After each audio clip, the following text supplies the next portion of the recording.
የሆነ ቀን በአንድ ቁጥር ስህተት የ200 ብር ካርድ ወደማይታወቅ ሰው ላኩኝ። እስኪ ምናልባት ቅን ሰው ከሆነ ይመልስልኛል ብዬ ደወልኩ። ሃሎ፣ የትልቅ ሰው ድምፅ ነው። ጤና ይስጥልኝ እናቴ። አብሮ ይስጥልኝ የኔ ልጅ፣ ማነሽ አሉኝ። አያውቁኝም እማማ። ወደ እርሶ ስልክ በስህተት የ200 ብር ካርድ ልኬ ነበር። ውይ የኔ ልጅ፣ መቼ? አሁን። የኔ ልጅ፣ እኔ ምኑን አውቄው አሉኝ።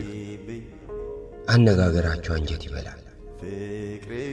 ጋቢ ተከናንበው አልጋ ላይ ኩርምት ብሎ የተኙ መሰለኝ። አንድ ቃል ተናግረው ኃይለኛ ሳር ያጣድፏቸዋል። እንኳንም ተሳሳትኩ አልኩ። ሃሎ አሉኝ በድጋሚ። አቤት እማማ፣ ምንድነው እንደዚህ የሚያስሉት አልኳቸው። ክፉ አስማ አለብኝ። አየር ከተቀየረብኝ እንደዚህ ታሰቃየኛለች አሉ። እማማ፣ የሚያግዙት ሰው አጠገቡ አለ ብዬ ጠየኳቸው። እንደ አይኔ ብሌን የምሳሳለት አንድ የተባረከ ልጅ አለ። እላይታችሁ ላይ ያገኛትን ያጎርሰኛል። እንደውም አሁን መምጫው ሰዓት ደርሷል።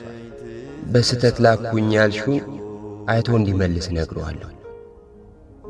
እኔ ምኑን አውቄው ልጄ አሉ። ኧረ እማማ ችግር የለውም፣ በቃ እርሶ ይጠቀሙበት አልኳቸው። የመረቁ ምርቃት እኮ በብር አይተመን።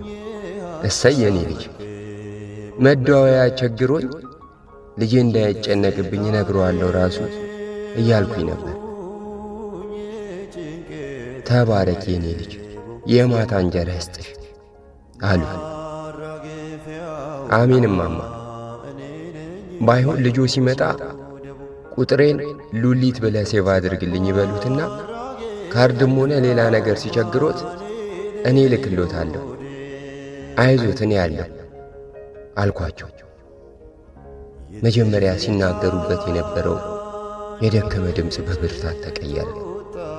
ፈጣሪ ያለ ይበልሽ የኔ ልጅ አሉ። ምርቃት ያሽጎደጎዱልኝ ጀመር። ደስታቸው አስደሰተኝ። ለካ አንዳንድ ስህተቶች ለበጎ ናቸው።